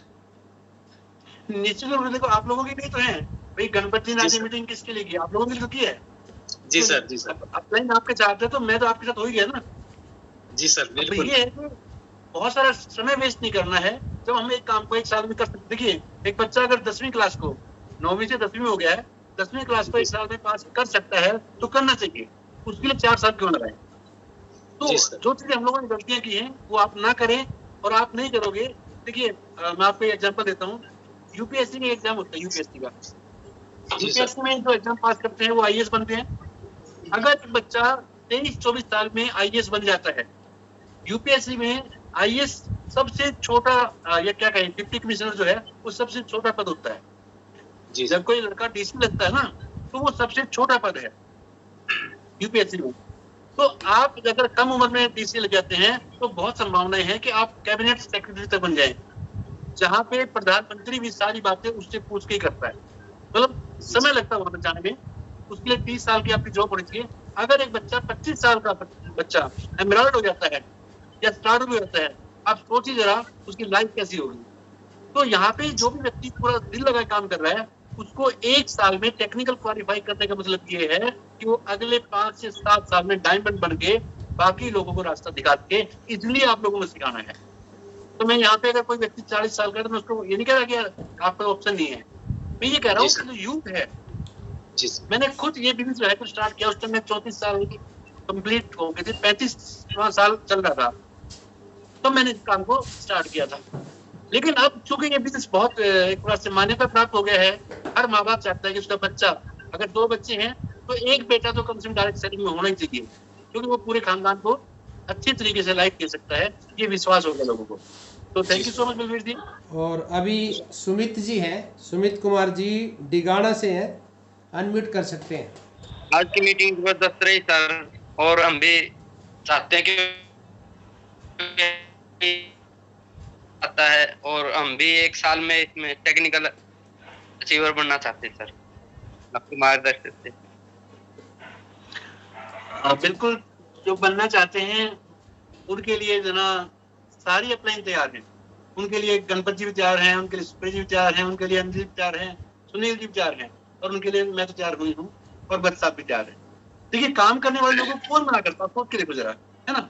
समस्या तो वहां पे है, कोई व्यक्ति सोचे गणपत जी देखो ऐसा मेरे पास टाइम नहीं है, आप है ना जोड़ जाड़ दिया आदमी ने, और मैं जब टेक्निकल बन गई तो मैंने बता दिया फोन करके। मतलब समस्या उनके साथ है जिनको फोन करके बताना पड़ेगा तो टेक्निकल बन गया है, आगे ट्रॉफी ले ले। जिसने काम करना है उसके साथ तो सारी टीम है ही है। तो सुमित जी, आपका नाम लिख लिया है हमने। और अभी कशिश जी ने भी हैंड रेज किया है। कशिश खुराना जी, अनम्यूट कर सकते हो। नमस्कार sir, JR Singh. JR Singh, सबसे पहले तो बहुत बहुत थैंक यू सर आपका, इतने अच्छे तरीके से नॉलेज प्रोवाइड करवाने के लिए। और मेरा भी ये टारगेट है, मैंने भी आपसे इतना मोटिवेट होकर टारगेट लिया है कि 1 ईयर के अंदर मुझे भी टेक्निकल बनना है। और वैसे तो आप सभी से मुझे बहुत जो है सपोर्ट मिल रहा है और मोटिवेट हो रही हूँ मैं, बट आप सभी का मुझे सपोर्ट चाहिए इस टेक्निकल को क्वालिफाई करने के लिए 1 ईयर में। Thank you sir. श्योर, बिल्कुल, डेफिनेटली। कशिश जी का भी नाम इसमें आगे है। देखिए, पता क्या होता है, अभी तो नाम लिख लेते हैं लोग सभी के, फिर जब हम कुछ काम शुरू करेंगे कितने लोग बुक्स पढ़ते हैं, कितने लोग प्लान दिखाते हैं, प्लान दिखाने का तरीका क्या है, उसमें करेक्शन करते हैं। जैसे जैसे आप एक्सपर्ट होते जाएंगे, जो लोग वो सारे काम करेंगे, डेफिनेटली वो सारे लोग 12 महीने में टेक्निकल हो जाएंगे। और ऐसा ही एक ग्रुप शुरू कर रहा हूँ मैं, जिनको 12 महीने टेक्निकल जाना है, उनके लिए अलग से एक कोर्स जो है वो डिजाइन किया है बस आपकी डायरेक्शन में। और वो अभी शुरू करेंगे तो आपको ऑनलाइन फ्री सेवाएं दी जाए करेंगे उसकी। और जब कभी फिजिकल होगा तो उसके लिए आपको बुलाया जाएगा। जी नेक्स्ट प्लीज। और हैंड रेज तो सर नहीं है जी और किसी भी कुछ का। साथी हैं? 4-5 हैंड रेज है। कौन? चलिए ललित जी। सुमित जी हो चुका है। दलीप सिंह जी हैं सर। दलीप सिंह जी को अनम्यूट का ऑप्शन दे रहा हूँ। दलीप जी, हाँ दलीप प्रसाद जी हैं, ये टीचर है सर औरंगाबाद से। हैंड अनम्यूट करिए सर। दलीप प्रसाद जी। जय आरसीएम सर। जी आर सी। जय आसिम। जी मैं 1 साल में सर टेक्निकल बनना चाह रहा हूँ सर, और सारे सिस्टम को फॉलो करते हुए आगे इन पंक्तियों में अपना नाम लिखाकर आने वाले जनरेशन को आजाद करना चाह रहा हूँ सर। क्या बात है, वेरी गुड। आप प्रॉपर औरंगाबाद में ही आसपास में कहीं गांव में हैं आप? नहीं, औरंगाबाद टाउन से मैं बिलोंग करता हूँ सर, डिस्ट्रिक्ट टाउन। डिस्ट्रिक्ट में प्रॉपर वहीं पे है जी औरंगाबाद हाँ, में ही? डिस्ट्रिक्ट में ही। ओके, तो बिहार में औरंगाबाद। जी ओके, चलिए दिलीप जी आपका नाम लिख लिया है। और कब हम लोग इस बारे में चर्चा करेंगे? देखिए, एक आदमी एक गुरु के डायरेक्शन में काम करे, एक कोच की डायरेक्शन में काम करे, और एक आदमी अपने एक्सपेरिमेंट करके कामयाब हो। कामयाब दोनों हो जाएंगे, कोई ऐसी बात नहीं। बस ये है कि जो आदमी खुद के आइडिया लगा लगा करेगा उसको थोड़ा समय लगेगा बस। जी नहीं सर, कोच के डायरेक्शन में काम करना सफलता का मुकाम पर जाता है सर। तो वो ज्यादा शॉर्टकट है, वो ज्यादा आसान है, ठीक है ना। जब एडिसन ने बल्ब बना ही दिया है, इतनी बार फेल हो करके 10,000 बार फेल होकर बना ही दिया है, अब हम अलग से एक्सपेरिमेंट क्यों करें? जब यूएस ने एक सिस्टम बना ही दिया है तो क्यों ना सिस्टम को फॉलो कर ले, है ना? Yes sir. तो उसी के तहत जो है ना, कुछ लोगों के साथ हम लोग काम करना चाहते हैं, ताकि ये बताया जा सके कि देखिए ये वो 50 लोग हैं जिन्होंने 1 साल में टेक्निकल क्वालिफाई किया है, आप भी कर सकते हैं। तो वो एक रोल मॉडल, एक मॉडल तैयार करना चाह रहे हैं हम लोग। उसमें जो प्रॉपर कमिटेड लोग होंगे, proper dress code, diamond club, कुछ चीजें हैं वो बताएंगे आपको कि उसके लिए आपको क्या क्या करना चाहिए। उसके सारा फॉलो कर रहे हैं सर, मैं सारा फॉलो करना चाह रहे हैं, सारा रूल ऑफ रेगुलेशन फॉलो करते हुए अपनी मिसाल कायम करना चाह रहे हैं सर। डेफिनेटली हमें बड़ी खुशी होगी कि औरंगाबाद बिहार में एक व्यक्ति खड़ा है जिसने सिस्टम को फॉलो करके अपने आप को टेक्निकल क्वालिफाई करवाया। वहाँ के लोग आपसे मोटिवेट होंगे, मुझसे नहीं होंगे, क्योंकि दलीप जी अगर वहाँ टेक्निकल हैं तो आपके दोस्त, आपके सर्कल के लोग आपको देखेंगे, अरे यार जब ये कामयाब हो सकते हैं तो हम भी हो जाएंगे। अगर आप मेरे बारे में बोलोगे तो कुछ 7 इंजीनियर हैं, उनको 2 लाख रुपए आता है, 1 लाख रुपए आता है, अनेक पाल जी को आता है, तो वो उतना प्रभाव नहीं डालेगा जितना आपका 50,000 रुपए इनकम वो डालेगा, है ना? जी सर, जो दिखता है वही बिकता है। जो दिखता है, तो इसलिए हम लोग हर स्टेशन पे एक टेक्निकल चीफ चाहते हैं ताकि आपके सर्कल के लोग आपको देख करके मोटिवेट हो। Thank you so much Dilip ji. तो सर आपसे बात करेंगे हम लोग नेक्स्ट टाइम। कुछ साथी डिजिटली हैंड रेज नहीं कर पा रहे हैं, वो फिजिकली हाथ ऐसे कर सकते हैं ताकि मैं उनको समय दे सकूं। जो डिजिटली नहीं कर पा रहे हैं वो फिजिकली हाथ उठाए। हाँ, लैना सिंह जी हैं अपनी सर। कुछ साथी रह गए हैं और मैं आपसे रिक्वेस्ट करूंगा कि आप, ठीक है आपकी मीटिंग है, आपने कहा था, तो वो मीटिंग आपकी थोड़ी लेट है अभी, थोड़ा सा समय और दे दें आप हमें, रिक्वेस्ट आपसे। अगर आप चलिए कोई बात नहीं, 7 बजे वो मीटिंग है। हाँ, अभी 15 मिनट है सर, 5 मिनट और ले लेंगे ज़्यादा से ज़्यादा। लैना सिंह जी है हमारे साथ, क्योंकि हाँ जी सर, अनम्यूट करिए। नमस्कार सर, जय आरसीएम। नमस्कार। गुरुदेव को सादर प्रणाम है सर, कोटि कोटि जी। जय आरसीएम सभी को। तो सर मैं 1 साल में ग्रुप स्टार जाना चाहता हूँ सर, और पूरी सर पूरा सीखेंगे और सिखाएंगे। जी जी बिल्कुल, हम भी तैयार हैं। आपके साथ में कौन बैठा हुआ है? और जहाँ सर मेरे साथी है जी सर, एक सेवा सिंह जी, आपके बार बिगिनर बनाएंगे सर इसको। जी जी जी। तो लहन सिंह जी, जब ये स्टार्ट करेंगे इसके लिए आपको क्या क्या बेसिक रिक्वायरमेंट है? कम्युनिकेशन स्किल में आपको क्या चीज, कौन सी किताब को सहारा ले सकते हैं, कौन सा वीडियो आपको दिखाया जाए, और किस प्रकार से आप जो है ऑनलाइन जो है प्लान दिखा करके बताएंगे तो हम बता देंगे इसमें थोड़ा ये और चेंज कीजिए। पहले मैं आपको दिखाऊंगा, ठीक है ना, एक नई बात कैसे करनी है, ये सारा का सारा काम जो है शुरुआत के 15-20 दिन में आपको बता देंगे। उसके बाद फील्ड का काम क्या होगा वो आपको बाद में बताएंगे, ठीक है ना। ये स्टार्ट होएगा संभवतः 15-16 अप्रैल के बाद। ये गणपत जी आपको बता देंगे कब मीटिंग करनी इस बारे में। ठीक, थैंक यू। नाम लिख दिया आपका, लहन सिंह जी, वेलकम। जी जी। और कोई साथी अगर हैंड रेज करना चाहते हैं तो डिजिटली कर सकते हैं। अपने आप को म्यूट कर लें सर। और अभी हमारे साथ कुछ हमारे अपलाइन, हमारे साथी, हमारे सहयोगी जुड़े हुए हैं, उनका भी आशीर्वाद प्राप्त करेंगे। मुझे पवन सैनी सर हैं शायद हमारे साथ जुड़े हुए हैं, हमारे अपलाइन है। तो एक बार अगर मेरी आवाज़ को सुन रहे हैं और समय है तो ज़रूर अनम्यूट करिए सर।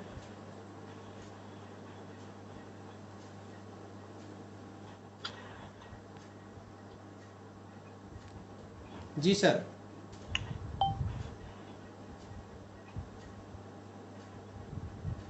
आप अनम्यूट कर सकते हैं सर।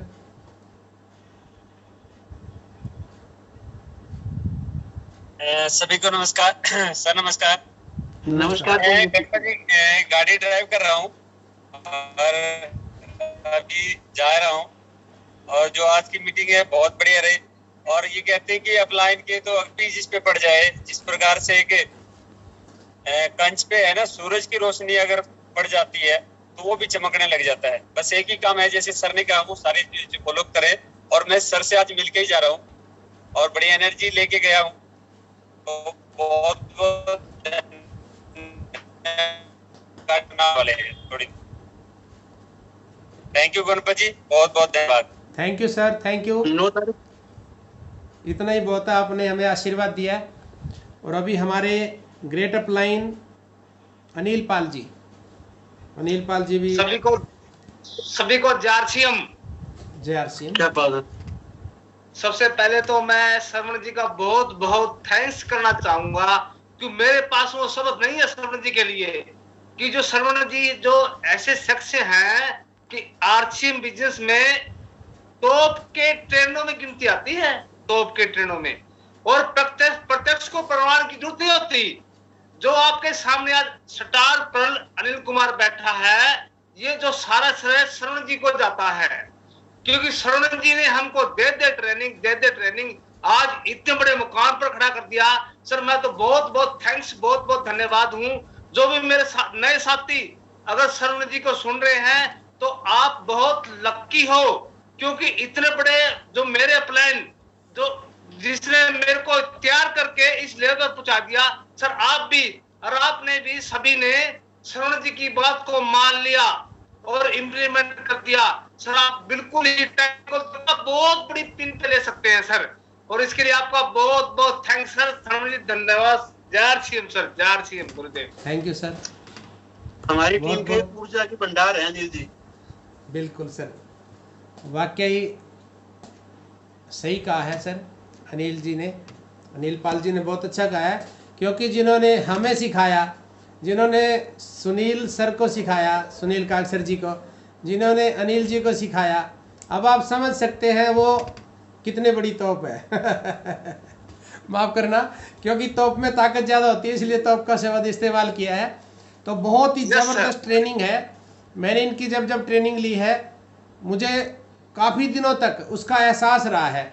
और बहुत जल्दी हम ट्रेनिंग लेने वाले हैं सर की, जूम पे भी लेंगे और डिजिटली और फिजिकली दोनों ट्रेनिंग लेंगे हम, और सभी को ये ट्रेनिंग करने का मौका दिया जाएगा। बस आप अपनी तैयारी रखिए, बस आप सीखने का एक झोली बड़ी होती है ना, झोली को बड़ा कर लीजिए ताकि उसमें सब कुछ समा जाए। Thank you sir. Supriya ji भी थे हमारे साथ जुड़े हुए और मुझे नज़र नहीं आ रहे हैं। सुप्रिया जी। सभी साथियों को नमस्कार, जय आरसीएम। बहुत अच्छी, बहुत शानदार मीटिंग रही सर आज की, और बहुत अच्छे तरीके से आपने बताया कि किन छोटी छोटी बातों का हमें ध्यान रखना जरूरी है। प्लान प्रोडक्ट तो हम सीख ही रहे हैं और सीखते भी रहते हैं, लेकिन वो डूज एंड डोंट्स हर जगह पे होते हैं कि क्या करना चाहिए और क्या नहीं करना चाहिए। आज अच्छे तरीके से आपने हमें वो बताया कि क्या करें क्या ना करें, और ये छोटी छोटी बातों का अगर हम ध्यान रखते हैं तो जल्दी ही, और जो जितना जल्दी चाहेगा उतनी जल्दी टेक्निकल अचीवर हो सकता है। बस हमें जरूरत है तो लगातार फॉलो करते रहने की, लगातार बातों को मानने की। और एक बात जो मैंने मीटिंग में सुनी थी कि 3 चीजों की जरूरत होती है सफल होने के लिए, नॉलेज, जुनून और एक्शन। नॉलेज जो है वो हम लगातार मीटिंग्स में से लेते रहते हैं, और जुनून जो है वो हमारे पास है, इसीलिए हम अभी तक यहाँ पिछले 1 घंटे से बैठे हुए हैं। और तीसरी चीज होती है एक्शन। अब हमें एक्शन करने की जरूरत है नॉलेज और जुनून के साथ साथ में। अगर हम एक्शन नहीं करेंगे तो वो नॉलेज और जुनून किसी काम का नहीं रहेगा। तो अब हमें एक्शन करने की जरूरत है, जैसा भी बताया गया है कि डेली होम मीटिंग करें, डेली लोगों के पास जाएं, उनको प्रोडक्ट बताएं, प्लान बताएं, इन सब चीजों, ये सब हमें अब अपने एक्शन में लेके आना है। अगर हम एक्शन में लेके आएंगे तो जरूर हम और साथ में तभी हमें पता लगेगा कि हम कहाँ गलतियां कर रहे हैं। और ये जो 5-6 बातें जो बताई गई हैं, इनको अगर फॉलो करते करते हम एक्शन करते हैं तो हम किसी भी तरह की कोई गलती नहीं कर पाएंगे। हर कदम पर पहले ही हमें पता होगा कि हमें क्या करना है क्या नहीं करना है। तो बहुत बहुत धन्यवाद सर आपका, अच्छे तरीके से आपने हमें आज बताया कि क्या करें और क्या ना करें। और बाकी सभी साथी भी अभी तक हमारे साथ जुड़े हुए हैं, क्योंकि टाइम थोड़ा सा ज्यादा हो चुका है, फिर भी अभी तक जुड़े हुए हैं, उसके लिए आप सभी का बहुत बार बार आपसे मीटिंग इसी तरीके से हम लेते रहेंगे, और मैं उम्मीद करती हूँ कि आप भी इसी तरीके से हमें सपोर्ट करते रहें। जरूर, बिल्कुल, मैं हमेशा आप लोगों के साथ हूँ। Thank you sir. Thank you sir. और अभी सर की मीटिंग है, मैंने 5-7 मिनट मांगे थे, वो हो चुके हैं। अब ज़्यादा समय नहीं लेंगे। बोलने के लिए तो बहुत से साथी हैं और बेताब है कि सर से बात करें, तो ये मौका अगली बार आप सभी को दिया जाएगा। तो आज मैं माफ़ी चाहता हूँ क्योंकि सर की मीटिंग है 9:15 बजे, और सर ने कहा था कि 9 बजे समाप्ति करनी है, तो अभी हम 7 मिनट आगे जा चुके हैं। इसलिए मैं चाहूँगा कि एक बार सभी हृदय से सर का क्लैपिंग के साथ अभिवादन करेंगे, शुक्रिया करेंगे। जी sir. Thank you so much. मेरी शुभकामनाएं हैं, जल्दी डायमंड जाएंगे आप, और फिर मिलकर सेलिब्रेशन करते हैं और एंजॉय करते हैं हम लोग। Thank you so much. Thank you sir, thank you.